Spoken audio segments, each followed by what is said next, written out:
안녕하세요. 저는 정말 평범한 사람이에요. 그런데 말이죠. 평범한 제게도 특별한 사람들이 와줬거든요. 제 인생을 아주 특별하게 만들어준 그 소중한 사람들 얘기를 해볼게요. 아, 정말로 평범했어요. 외모도 뭐 그럭저럭이었고요. 누군가 평범한 게 가장 힘들다고 하잖아요. 그만큼 평범하기가 쉽지 않다면서. 근데 전 어릴 때부터 특별히 잘난 것도 못한 것도 없는 평범함이 싫었거든요. 초등학생 때는 이름이 싫었어요. 학교에 보니까 성이 특이한 친구도 있고 이름이 독특한 친구도 있더라고요. 그런데 제 이름이 김민수였거든요. 아, 진짜 흔한 이름이었어요.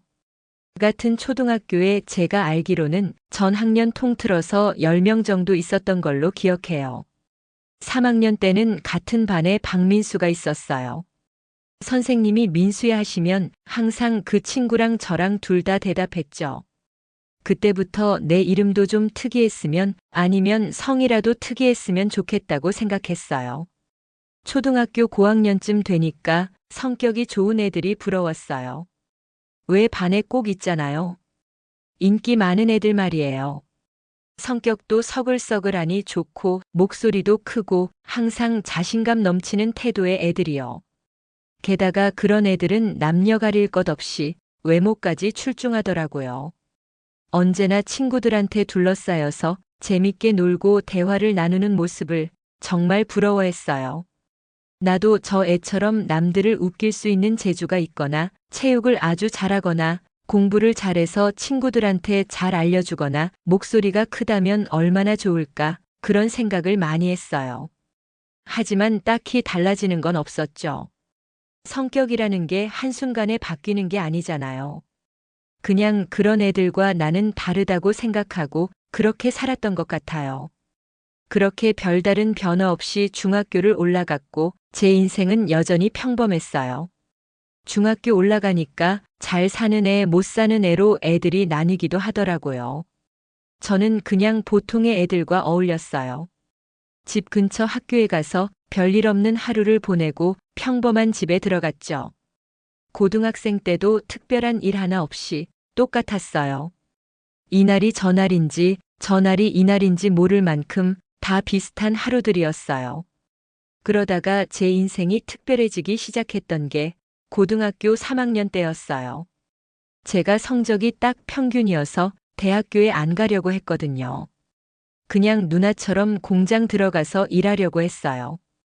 그런데 부모님들께서 조금 욕심이 나셨나 봐요. 어느 날 아버지가 이런 말씀을 하시더라고요. 민수야, 너네 누나 수진이가 공부를 참 잘했는데 왜 대학에 안 가고 공장 들어갔는지 모르겠다. 아버지, 다 너 때문에 그런 거야. 너 대학 가라고 누나가 포기하고 안 간 거다. 저는 공부도 못하는데 사실 누나의 마음을 조금은 알고 있었어요. 그땐 여자들이 대학교 가는 게 흔하지 않았거든요. 물론 가는 사람들도 있었지만 요즘 시대랑 분위기가 조금 달랐어요. 그래서 누나가 가끔 저한테 너는 좋겠다, 공부 마음껏 해라. 이런 말을 했었죠. 그래서 어머니가 갑자기 저 고등학교 3학년 때 과외를 시켜주셨어요. 어머니의 지인 딸이 일명 스카이 대학교를 갔다고 하더라고요. 그래서 어머니가 조르고 졸라서 그 누나를 제 과외 선생님으로 붙여준 거였어요. 그리고 그 순간 제 인생은 아주 특별해지기 시작했어요. 저보다 1살 많은 그 누나는 정말 예뻤어요. 정말 제가 세상에 태어나서 본 여자 중에 가장 예뻤어요. 제가 초등학교, 중학교, 고등학교를 다 남녀공학을 나왔거든요. 게다가 서울에 있던 학교들이라 학생 수도 엄청 많았어요. 여학생들을 그렇게나 많이 봤는데 학교에서 예쁘다는 애들은 비교도 안 될 정도로 진짜 예뻤어요. 민수야, 이해되니? 어떻게 목소리까지 예쁜 건지 공부에 하나도 집중이 안 되더라고요.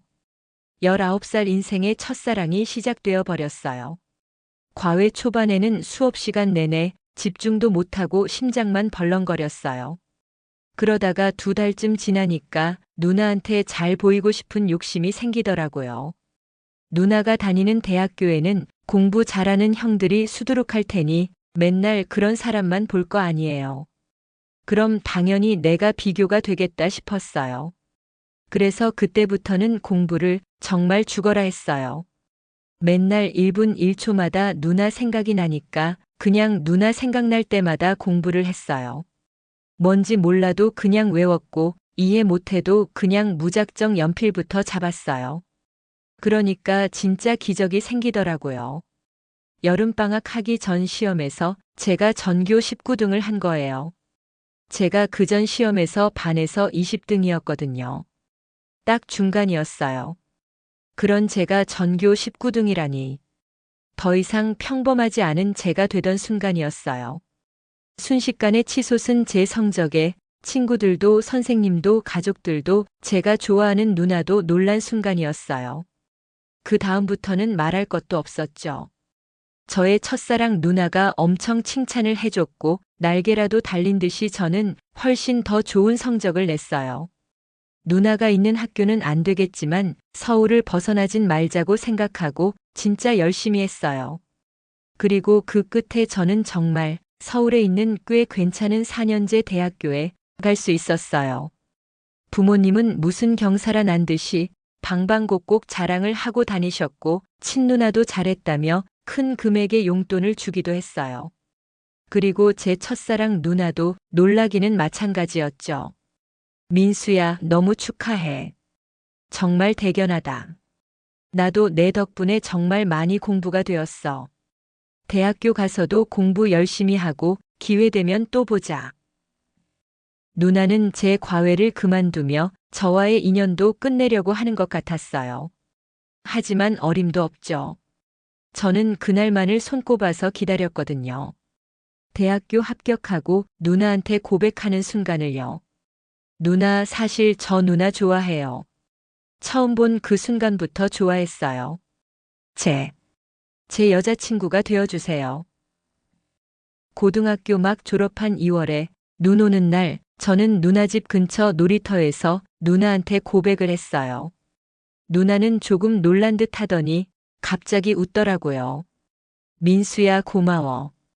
그런데 대학교 가면 더 예쁘고 멋진 여자들이 많이 있을 거야. 내 마음 잘 받을게. 고맙고. 잘 지내. 저는 솔직히 누나가 제 마음을 받아줄 줄 알았거든요. 누나의 거절을 듣는 순간 제 심장은 땅 끝으로 쿵 하고 떨어져 버렸어요.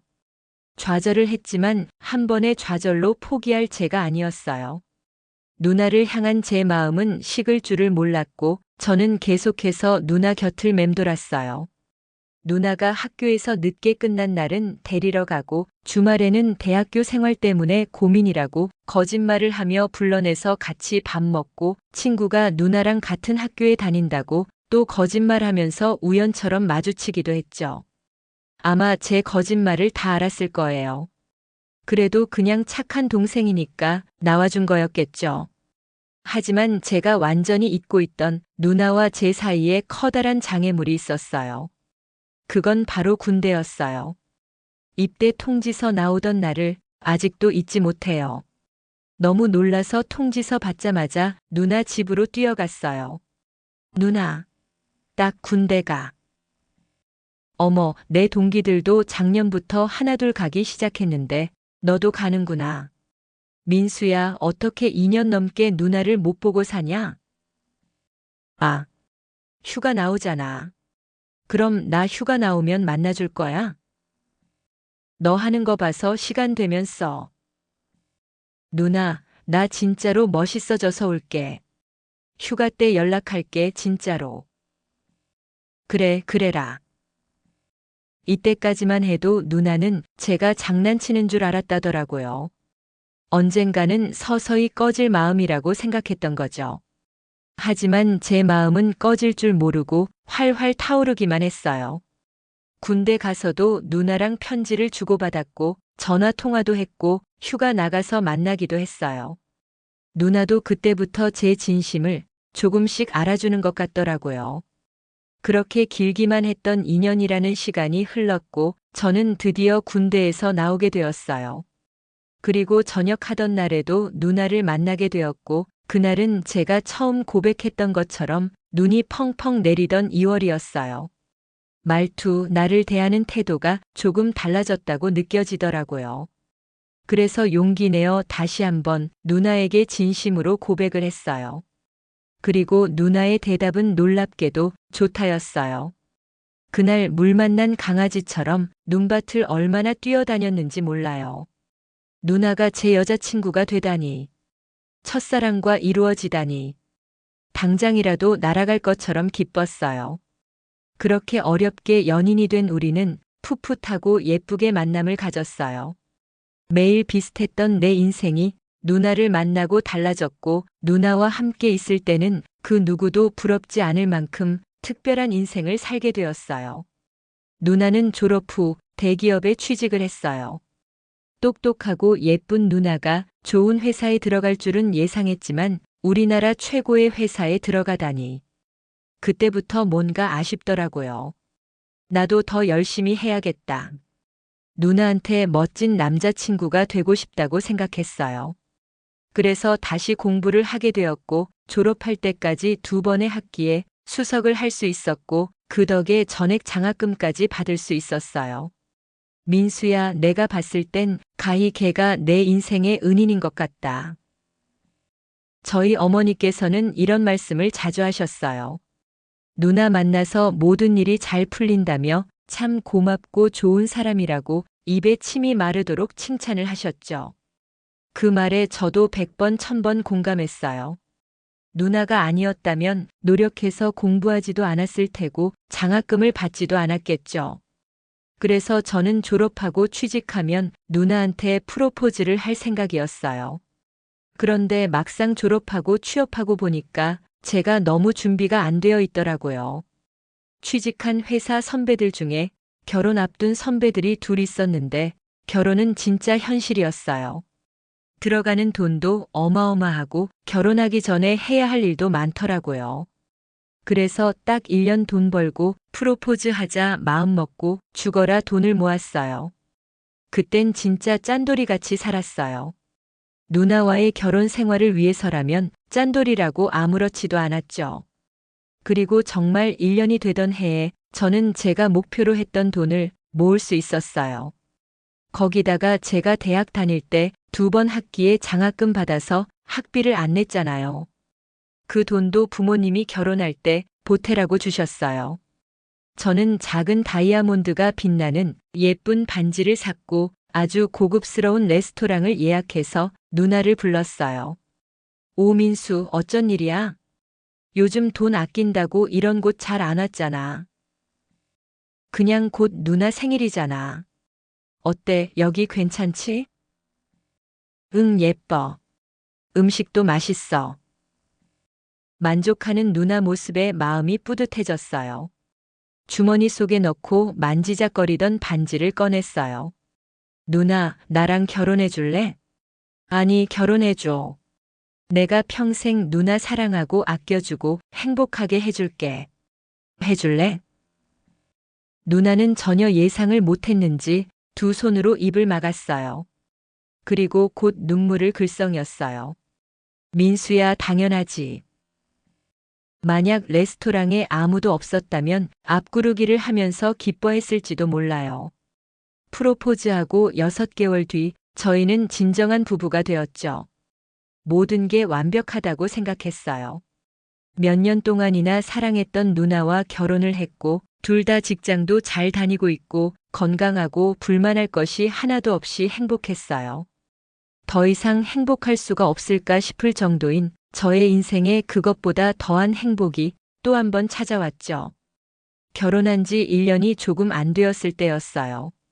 나 오늘 외근 나갔다가 일찍 퇴근해. 그래? 그럼 누나 좋아하는 떡볶이 사올까? 요새 계속 야근해서 못 먹은 지 오래됐잖아. 아니, 요즘 떡볶이 안 당겨. 뭐 떡볶이? 떡볶이 귀신이 떡볶이가 안 당긴다고. 그럼 뭐 먹을까? 치킨. 역 근처에서 파는 바삭바삭한 치킨 먹자. 튀긴 거 별로 안 좋아하면서 희한하네. 그래, 알겠어. 퇴근하면서 사올게. 누나가 떡볶이를 정말 좋아하거든요. 그건 20살 때부터 그랬어요. 저 군대 휴가 나왔을 때도 즉석 떡볶이 먹으러 갔었고, 결혼하고서 거의 일주일에 한 번은 떡볶이를 먹었어요. 떡볶이만 아니라 떡을 엄청 좋아했어요. 쫀득하고 말랑한 식감이 좋다고 했었죠.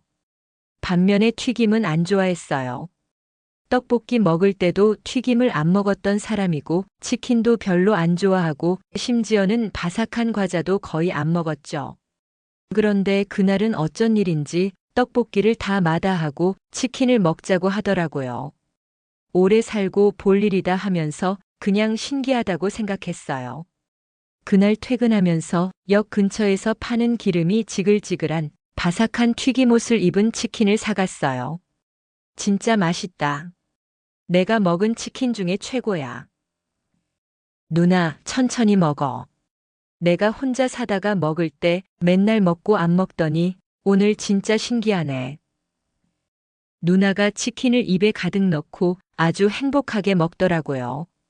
그러더니 갑자기 안방에 후다닥 들어갔다가 묘한 표정을 하고 살그머니 다시 나왔어요. 기대 찬 것 같기도 뭔가 들뜬 것 같기도 하고 처음 보는 표정이었어요. 왜? 무슨 일 있어? 민수야, 이거 봐봐. 누나가 저에게 무언가를 건네줬고 저는 그 자리에서 벌떡 일어났어요. 으? 이게 뭐야? 이거 진짜야? 아니지. 진짜야? 거짓말이야? 이건 뭐야? 진짜 웃겨. 당연히 진짜지. 누나, 나 아빠 되는 거야? 누나가 제게 준 건 다름 아닌 초음파 사진과 선명한 두 줄의 임신 테스트였어요. 언젠가 우리 아이가 생기면 좋겠다고 생각은 했지만 둘 다 아직 어리기도 했고 누나가 일에 대한 욕심도 있어서 구체적인 얘기를 안 냈거든요. 그런데 정말 갑작스럽게 선물 같은 아이가 저희에게 와준 거였어요. 그날은 제 평생 가장 황홀했던 순간이라고 장담해요. 그날 이후부터 저는 누나를 여왕님 대접을 했어요. 우리의 아기가 누나 뱃속에 있는데 너무나도 당연한 거였죠.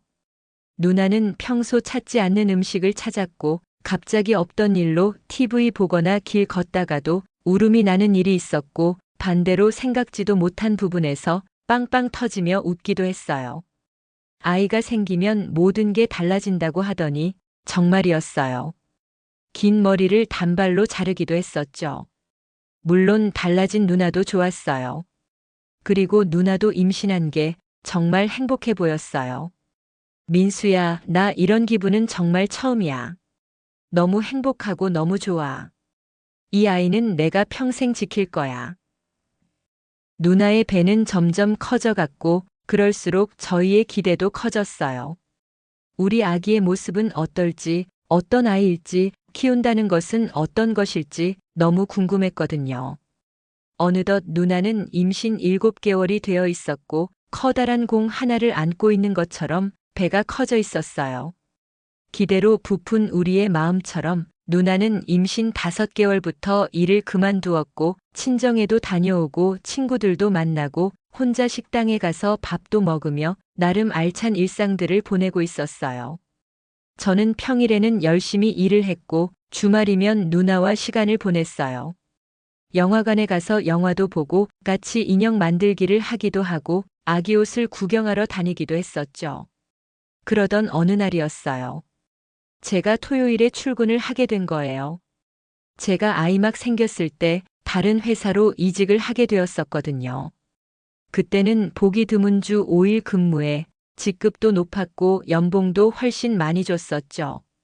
좋은 조건에 이직을 하게 되어서 우리 아이가 복덩이라며 좋아하기도 했어요. 그런데 아주 가끔 일이 바쁠 때면 토요일에 출근을 하기도 했어요. 한 달에 한 번 정도였죠. 그날이 그렇게 토요일에 출근하게 된 날이었는데 다행히도 일이 일찍 끝나서 3시쯤에 퇴근을 하게 되었어요. 집에 전화해서 누나한테 얘기하니까 집 근처에서 만나자고 하더라고요. 냉장고가 텅텅 비어서 장을 봐야 한다고요. 알겠다고 하고 서둘러 집으로 향했어요. 집 근처 시내 사거리에 도착을 했고 길 건너편에 누나가 보였어요. 누나가 손을 번쩍 들어서 크게 손을 흔들더라고요. 배가 불룩 나와서 뒤뚱거리며 걸어오는 게 펭귄 같아서 정말 귀여웠어요. 저도 누나를 따라서 손을 흔들었고 곧 신호가 바뀌었어요. 그리고 누나를 향해 한 발을 내딛는 순간 저는 그 자리에서 얼어붙고 말았어요. 누나가 분명 제 앞에서 손을 흔들며 귀엽게 걸어오던 누나가 순식간에 눈앞에서 사라져버리고 말았어요. 순식간에 주변은 비명소리로 가득했고 굳어버린 채로 눈만 돌려 확인해 보니 누나는 저기 10m가 넘는 차도 한가운데 쓰러져 있었어요. 그 앞에 멈춰 있는 검은 승용차의 주인은 황급히 차에서 내렸고 되려 소리를 지르고 화를 내며 억울해했어요. 저는 비틀거리며 누나에게 다가갔어요.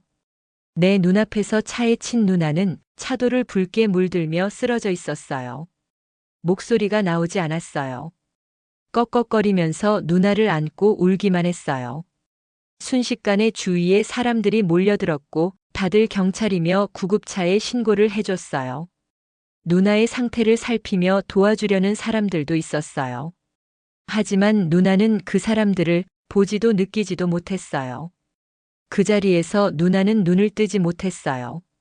내가 꿈을 꾸는 것 같아서 몇 번이고 눈을 감았다가 떴지만 살벌한 현실이었어요. 구급대원들이 임산부인 누나를 급히 병원으로 데리고 갔지만 누나도 아기도 그 누구도 살릴 수가 없었어요. 정말 아무것도 못하겠더라고요. 이건 진짜 겪어보지 않은 사람이라면 조금도 모를 거예요. 사랑하는 내 평생의 배우자와 세상의 빛도 보지 못한 아기가 죽었다는 이 현실은 정말 그 누구라도 받아들이기가 힘들 거예요. 아무리 강하고 단단한 사람이라도 와르르 무너질 거예요. 저는 잠을 잘 수도 깨어 있을 수도 없었어요. 깨어 있으면 종일 누나 생각만 났어요. 집 소파에 멍하니 앉아만 있어도 이 집에서 행복하게 살아 움직였던 누나의 모습들이 그려졌어요. 누나의 향기가 나는 듯 했고 당장이라도 현관이 열리며 누나가 들어올 것 같았어요. 그러다가 잠에 들면 누나 꿈을 꿨어요. 누나와 데이트를 하는 꿈, 집에서 보내던 일상들, 아기를 낳고 키우는 모습들까지. 꿈도 현실도 모두 다 괴로웠어요. 그렇게 꿈과 현실을 오가며 누구도 만나지 않고 혼자 집에 틀어박혀 1년을 살았어요. 누나와의 추억이 가득했던 집은 쓰레기장이라고 해도 될 만큼 엉망이 돼 있었어요. 가족들도 두 손 두 발 다 들었어요. 저희 집 가족들도 장모님과 장인어른도 저를 다시 살아가게 해보려고 애를 많이 쓰셨어요. 달래도 보고 화도 내고 끌고 나가보기도 하고 억지로 밥도 먹이고. 하지만 저는 멈춰버린 시간 속에 홀로 던져진 것처럼 아무 생각도 하지 않았고 아무것도 하지 않았어요. 이러다가 그냥 누나한테 가버리면 좋겠다는 생각도 많이 했어요. 그렇게 1년쯤 살았을 때 저희 아버지가 병으로 돌아가게 되셨고 그때 제 시간은 다시 흘렀어요. 아버지 장례식장에 가서 아버지 영정 사진을 보는데 1년 만에 처음으로 이렇게 살면 안 되겠다고 생각이 들더라고요. 오시는 아버지 지인분들 다 혀를 차며 저를 보셨어요. 아버지 사진을 보며 가만히 생각에 잠겼어요. 아버지 목소리가 어땠더라? 가장 최근에 있었던 추억은 뭐였더라? 저는 제가 사랑하는 누나의 남편이기도 했지만 아버지의 아들이기도 했어요. 그걸 놓치고 있었더라고요. 오랜만에 대화를 나누는 어머니는 살이 빠져 있었고 주름도 더 많이 생기신 듯 했어요. 항상 강하기만 한 줄 알았던 친누나는 정말 많이 울었어요. 그때부터 저는 다시 살기로 했어요. 사랑하는 누나도 떠났고 아버지도 떠났지만 지금이라도 다시 잘 살아보자 마음먹게 되었어요. 아버지의 장례를 마치고 집에 들어가서 일주일에 걸쳐 모두 다 정리를 했어요. 냄새나는 쓰레기를 싹 다 버리고 집에서 쓰던 가구, 가전제품, 그리고 누나의 물건까지 모두 정리를 했어요. 그리고 집까지 부동산에 내놨어요. 저는 어머니가 있는 집으로 들어가서 살기로 했어요. 아버지의 빈자리를 제가 대신할 순 없겠지만 누군가는 어머니 옆에 있어야겠다고 생각했거든요. 어머니의 집으로 들어가서 살며 저는 근처에 작은 카페를 열었어요. 회사 다니던 제가 참 뜬금없는 선택이긴 했어요. 그런데 제가 다시 살기로 마음먹고 뭘 하며 살면 좋을까 생각했는데 고민할 것도 없이 든 생각이 바로 카페였어요. 예전에 누나가 해줬던 샌드위치가 생각이 나더라고요. 투박한 양상추와 햄, 치즈, 누나만의 특별한 소스가 들어간 두툼한 샌드위치 있어요. 누가 해준 샌드위치와 따뜻한 커피 한 잔을 먹으면 그렇게 마음이 편안하고 좋더라고요. 그래서 저는 샌드위치를 파는 카페를 하기로 했어요. 그러면 제 마음이 편해질 것 같았거든요. 처음엔 고군분투를 많이 했어요. 카페에서 한 번도 일을 해본 적 없는 제가 갑자기 카페 사장이 되기란 쉽지 않은 일이었죠. 계산을 잘못하기도 했었고 커피 머신이 고장나서 하루 종일 커피를 못 판 날도 있었고 샌드위치를 못생기게 쌓기도 했어요. 그래도 계속하다 보니까 나아지더라고요. 단골 손님도 생기고 주변 가게 사장님들과도 소통하게 되고요. 카페는 제가 일하는 곳이기도 했지만 아무 방해 없이 제가 온전히 누나를 그리워할 수 있는 곳이기도 했어요. 수익 창출이 목적이 아닌 누나를 추억하는 장소였어요. 그렇게 3년을 카페 운영을 했어요. 3년쯤 운영을 하니까 모든 일이 제법 손에 익숙해졌어요. 가게 문을 여는 것이 자연스러워졌고 비슷한 시간에 오는 단골 손님들과도 농담도 주고받을 수 있게 되었죠. 그런데 그쯤부터 제 가게에 자주 찾아오는 손님이 있었어요. 평일에 3, 4일 정도 방문하는 손님이었어요. 완전 단골이었어요. 제 카페가 크지가 않거든요. 2인용 테이블이 4개 있고 창밖을 보며 혼자 앉을 수 있는 자리가 3개가 있었어요. 그 손님은 항상 9시가 조금 넘어서 카페에 왔어요. 30대 초반으로 보이는 그 여자는 항상 노트북과 책을 챙겨서 왔어요.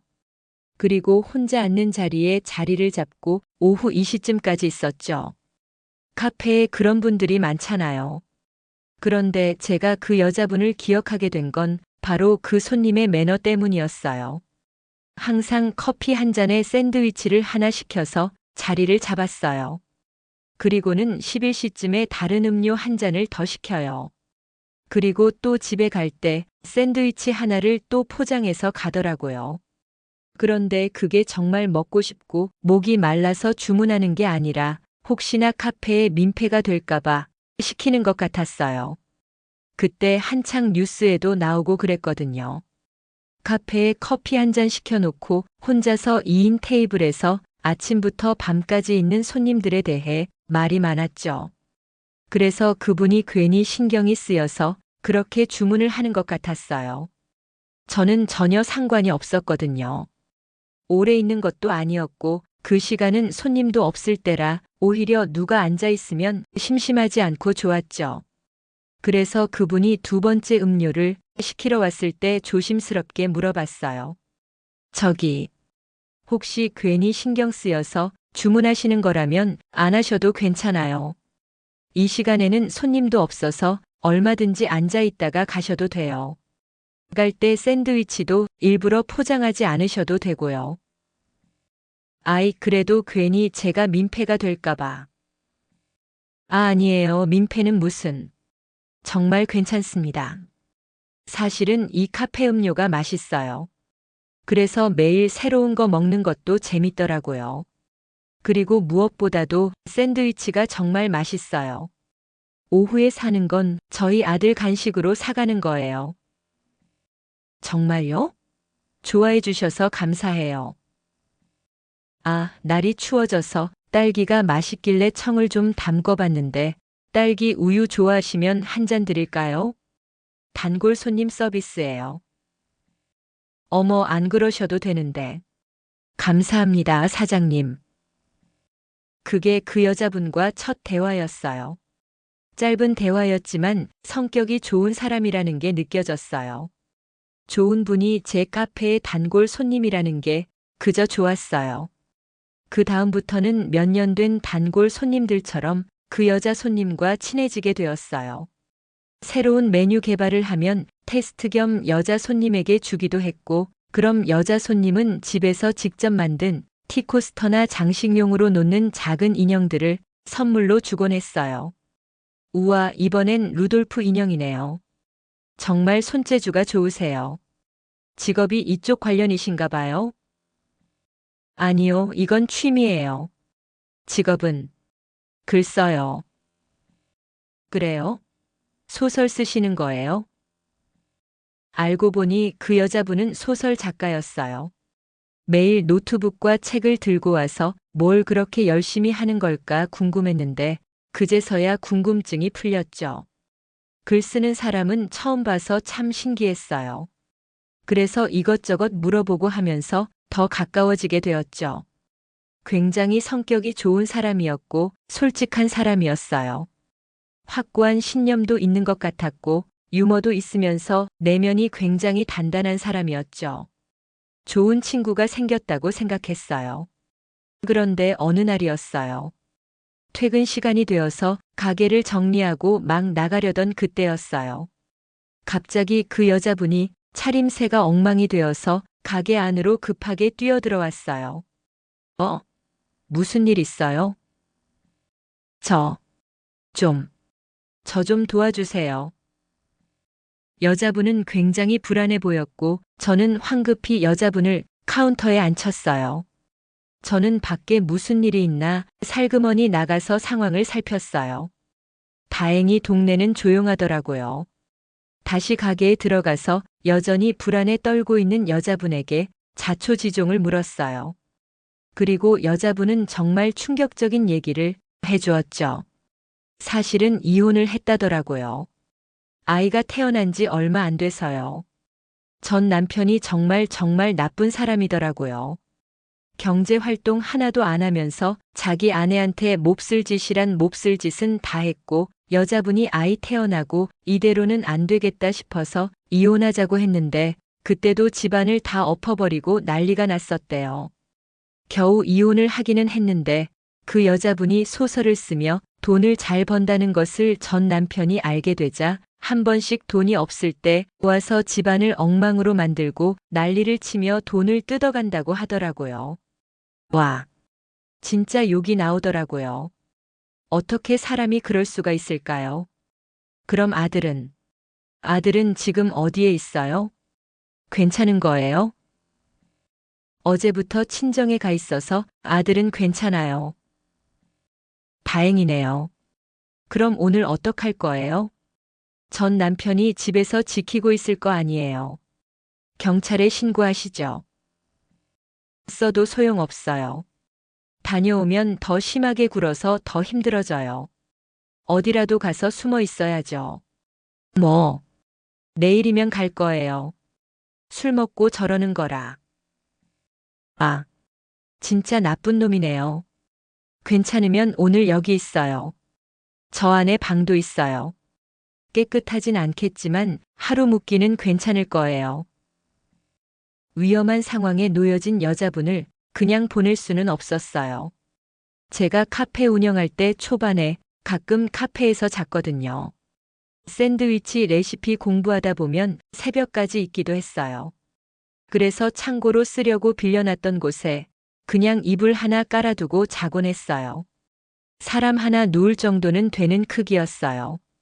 여자분은 머뭇거리다가 고맙다며 방으로 들어갔고 저는 따뜻한 카모마일 차를 한 잔 내줬어요.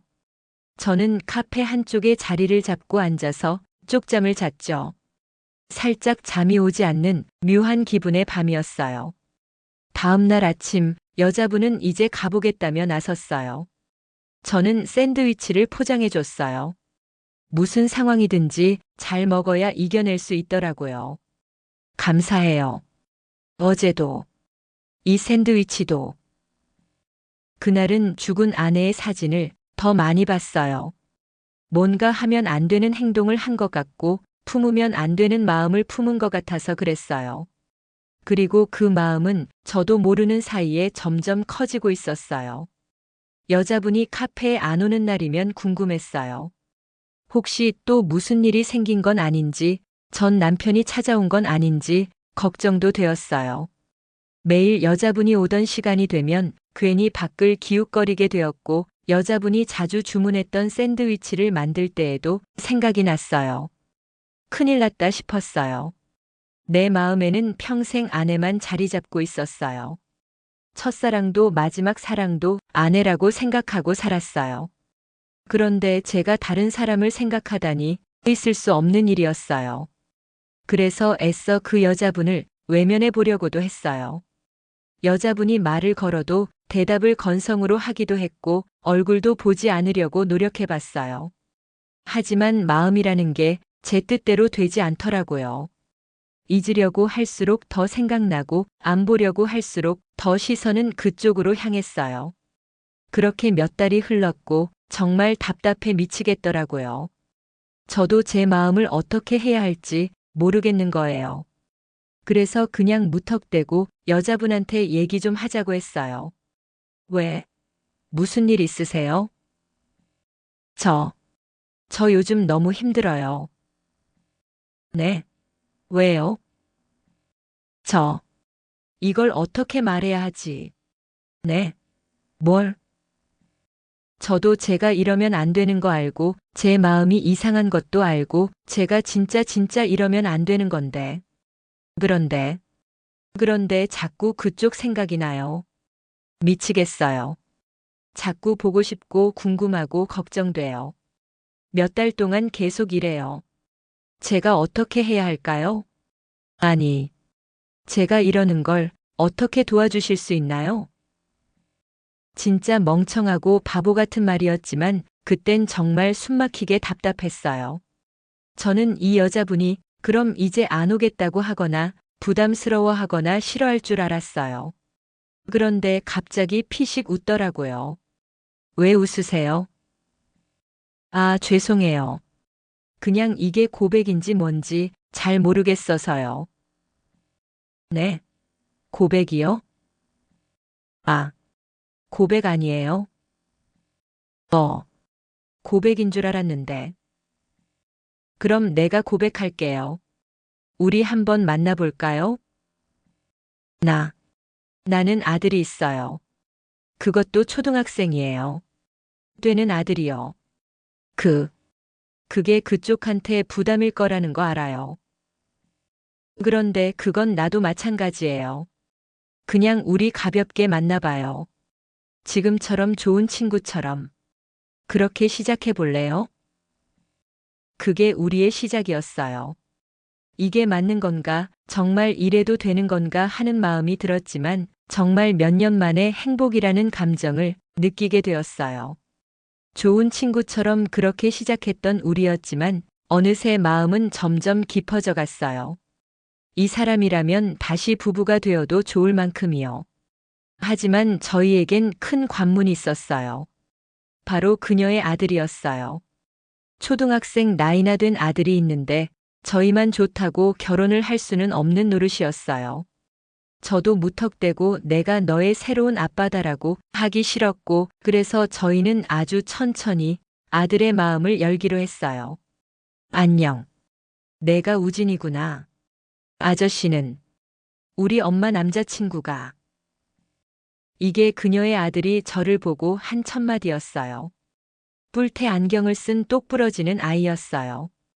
안경을 한번 치켜 올리더니 꼬마 탐정이라도 되는 것처럼 저를 요리조리 살피는 모습이 진짜 귀여웠어요. 생김새만 똑부러지게 생긴 것이 아니었어요.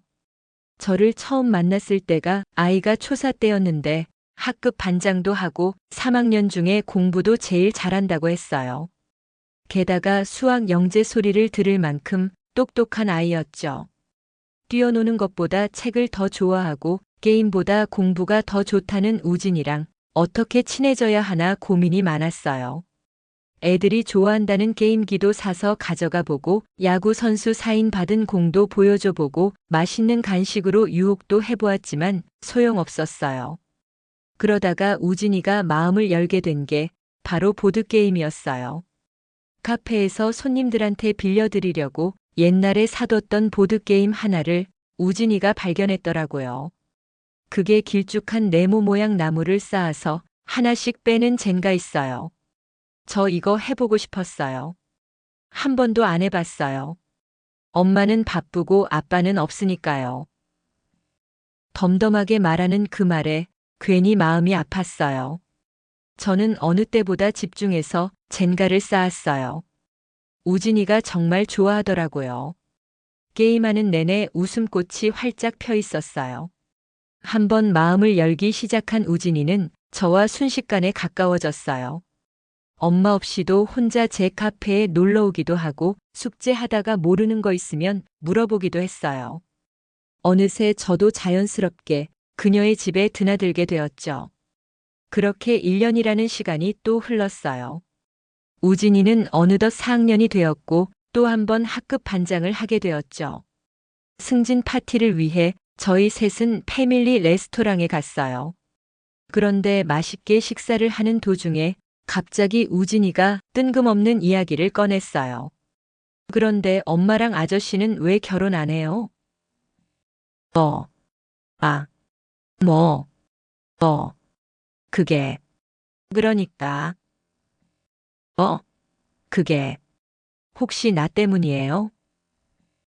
그녀와 저는 입을 꼭 다물었어요.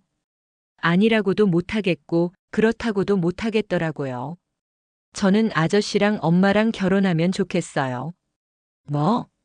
진짜야? 우진아, 정말 진심이니? 네. 아저씨 착하잖아요. 좋은 사람 같아요. 아저씨랑 있으면 재밌어요.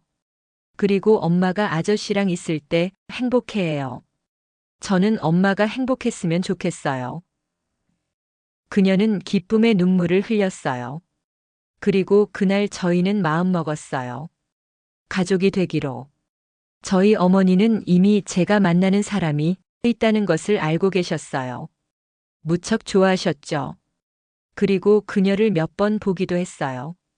좋은 사람인 것 같다고 말씀하셨어요. 재혼을 한다면 무조건 찬성이라고 하셨고요. 그녀는 어머니가 계셨는데 그녀가 어렸을 때부터 지병이 있으셨어요. 심해지면 입원하시고 괜찮으면 퇴원하시고 반복하셨어요. 그러다가 저랑 만나는 중에 세상을 떠나게 되셨죠. 외동으로 자란 그녀는 부모님도 형제도 연락하는 친척도 하나 없다고 했어요. 외로웠겠다, 힘들었을 거고. 아니에요. 그래도 그거 덕분에 제가 작가가 된 거거든요. 책 속에서는 제가 등장인물을 몇 명이고 몇십 명이고 만들 수 있잖아요. 그게 좋더라고요. 비록 현실은 외로울지라도 이제 내가 외롭지 않게 해줄게요. 그녀는 결혼식 할 거 없이 그냥 살림만 합쳐서 사는 게 어떻겠냐고 했어요. 그런데 저는 싫더라고요. 왜냐면 그녀가 결혼식을 해본 적이 없었거든요. 전 남편이랑도 결혼식 없이 그냥 혼인신고만 하고 살았었대요. 그런 그녀에게 드레스라도 입혀주고 싶었어요. 그리고 이 생각은 우진이도 저와 같았어요. 그래서 저희는 제가 친하게 지내던 근처 브런치 카페 사장님 가게에서 결혼식을 올리기로 했어요. 하객은 상당히 조촐했어요. 저는 초대할 사람이 어머니와 눈언니 가족, 친하게 지낸 주변 사장님 몇 명과 꾸준히 연락하던 전 직장 동료 한 명이 전부였어요. 아내도 비슷했어요. 우진이와 우진이의 단짝 친구, 아내가 일하는 출판사의 담당자와 대표, 이렇게였죠. 맛있는 식사와 함께 서로 반지도 나누며 그렇게 시간을 보내기로 했어요. 비록 정말 작은 규모였지만 나름대로 청첩장도 만들고 드레스도 대여를 했어요. 날이 좋은 5월의 마지막 주말에 식을 올리기로 했어요. 그냥 친한 사람들 모아서 밥 먹는 건데 괜히 긴장이 되더라고요. 그녀도 굉장히 긴장을 많이 했어요. 난생 처음으로 드레스를 입어보는 거라며 가뜩이나 마른 몸에 다이어트를 했죠. 그리고 결혼식을 하루 앞둔 날이었어요. 그녀가 일 때문에 시장 조사 겸 시내에 나갈 일이 있다고 했고 아침에 잠깐 카페에 들렸죠. 오늘 늦게 올 것 같아서 우리 내일 아침에나 볼 수 있을 것 같아요. 그래요. 잘 다녀와요. 우리 내일이면 부부네요. 그러게요.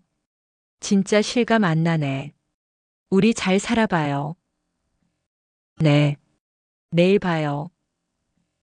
그녀는 조금 긴장한 표정으로 웃으면서 문을 나섰고 다음날 우리는 행복한 결혼식을 치르는 것이 아닌 가장 비극적인 장례식을 치러야만 했어요. 살면서 결혼식을 하루 앞두고 죽는 비극적인 사람이 몇이나 될까요? 그 비극은 우리에게 일어났어요.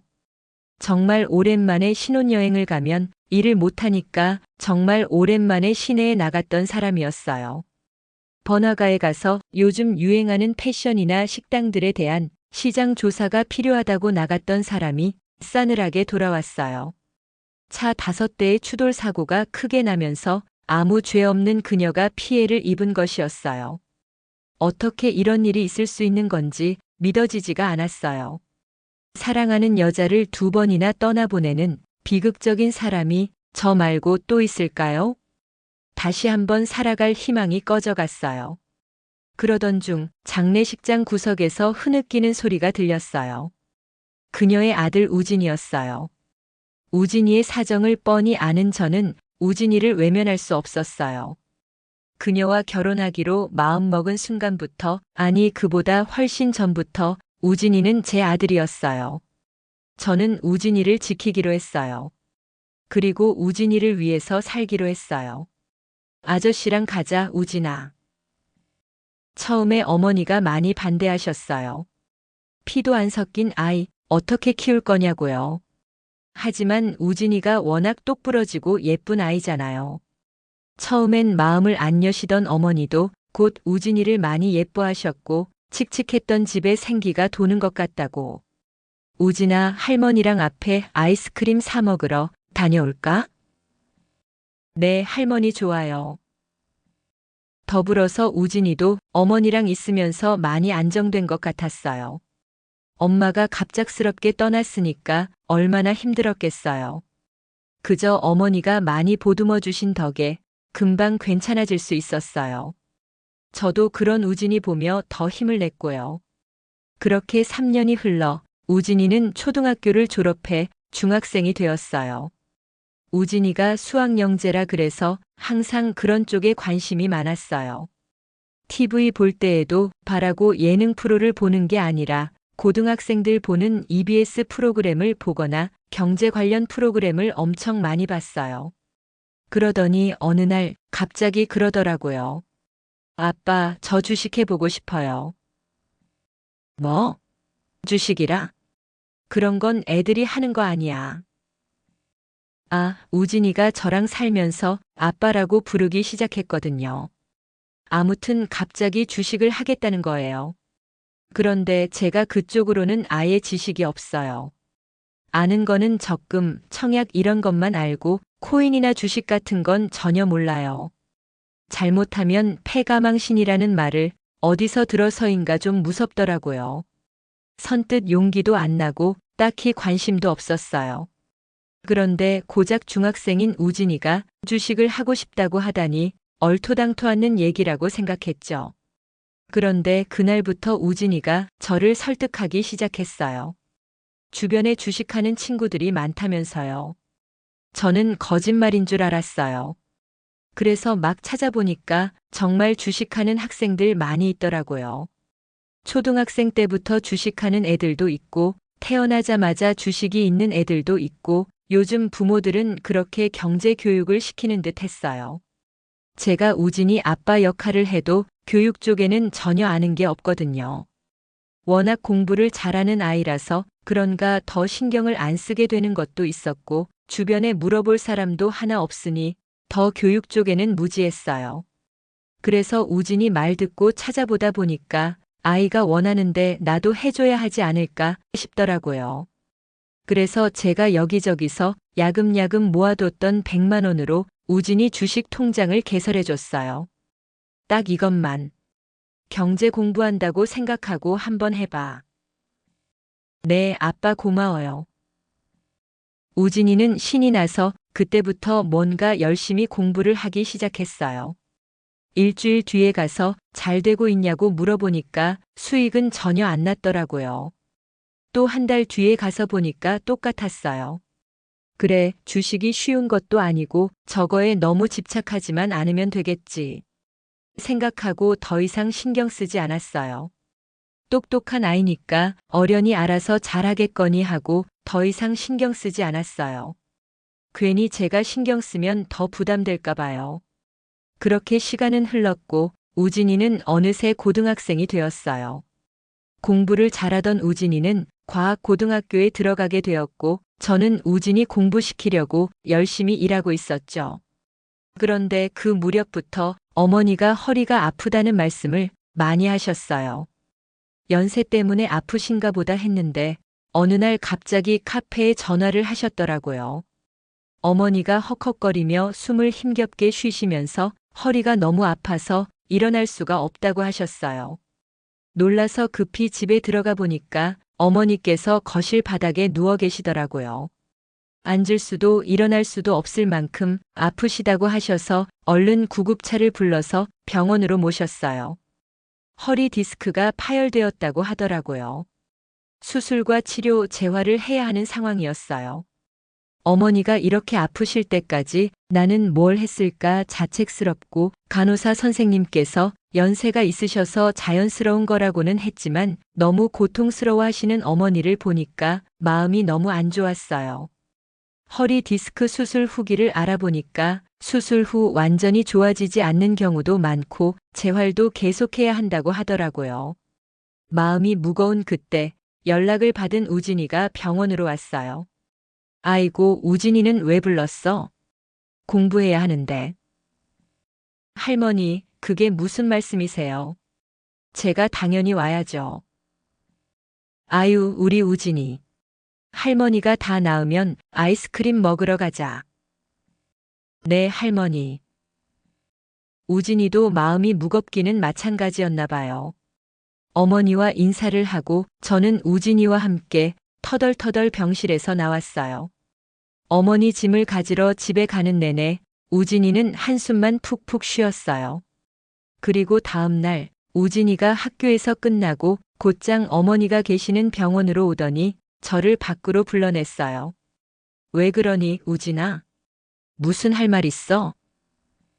아빠, 이거요. 우진이는 갑자기 두툼한 흰색 봉투를 하나 내밀었어요. 이게 뭔가 하고 보니까 아니 글쎄 안에 든 게 전부 다 돈이에요. 진짜 깜짝 놀라서 하마터면 봉투를 떨어뜨릴 뻔했어요. 이게 뭐니, 우진아? 사실은 저 주식으로 돈 벌었어요. 제가 우진이한테 주식 통장 만들어주고 한 달까지는 관심 가지다가 그 다음부터는 정말 아예 신경을 안 썼거든요. 우진이도 별다른 말 안 하길래 잘 안 되고 있나 보다 하고 살고 있었어요. 주식을 했다는 것도 까먹을 정도였죠. 그런데 갑자기 주식으로 돈을 번다니 이게 무슨 말인가 했어요. 우진이는 혼자 공부하고 뉴스 보면서 국내 주식을 시작했고 처음에는 수익이 잘 안 나다가 중학교 3학년 때쯤부터 꾸준히 수익이 나고 있다고 했어요. 그래서 해외 주식에 관심을 가지고 조금 사보았다는 얘기까지 하더라고요. 그러면서 제 손에 쥐어준 돈이 500만 원이었어요. 아니, 믿을 수가 없더라고요. 중고등학생이 주식을 해서 돈을 번다는 걸. 이게 진짜 있는 일이구나 싶었어요. 우진이 덕에 저희 어머니 수술을 잘할 수 있었고 어머니도 우진이 덕에 수술 받을 수 있었다며 정말 기뻐하셨어요. 그날 이후 우진이는 벌써 21살이 되었어요. 누구보다 수학을 잘하고 영재였던 과학고등학교까지 나온 우리 우진이는 대학교에 가지 않았어요. 그 대신 주식을 업삼아 돈을 벌고 있어요. 그래서 지금은 연봉 10억을 벌고 있고요. 주식으로 망했다는 얘기는 흘러 많이 들어봤지만 이렇게 큰 수익을 낸다는 말은 들어본 적이 없기에 더욱 신기하고 우진이가 대단하게 느껴져요. 우진아, 너는 이 돈으로 뭘 할 거니? 글쎄요. 저는 그냥 주식이 재밌어요. 아, 생각났다. 아버지랑 할머니 평생 제가 모시고 사는 거요. 우진이는 정말 욕심이 없는 아이예요. 돈을 그렇게 벌면서 뭐 명품을 산다거나 차를 산다거나 그런 게 하나도 없어요. 정말 주식이 좋고 재밌어서 하는 아이 같아요. 그러면서 요즘에는 저보고 노후 걱정하지 말라고 해요. 지금까지 키워줬던 거 몇 배로 갚겠다고 해요. 여전히 네모난 뿔테 안경을 쓰고 귀여운 웃음을 지으면서 말이죠. 많고 많은 인연 중에 어떻게 여기까지 흘러와서 우진이라는 아이를 만났는지 모르겠어요. 마치 그동안의 아픔은 우진이를 만나기 위해서였던 것처럼 저는 참 행복해요. 우진이가 돈을 벌어서가 아닌 저를 생각해주는 그 마음에 정말 감사해요. 우진이가 저를 위해 살지 말고 자기 자신을 위해 자기 자신에게 더 투자하고 살면 좋겠어요. 저는 그런 우진이를 바라보는 것만으로도 행복할 것 같아요. 내 아들 우진아, 앞으로도 우리 많은 추억을 쌓자. 아빠가 너의 곁을 지켜줄게. 지금까지 사연 들어주셔서 감사합니다. 사연이 재밌으셨다면 구독과 좋아요를 눌러주세요. 감사합니다. 안녕히 계세요.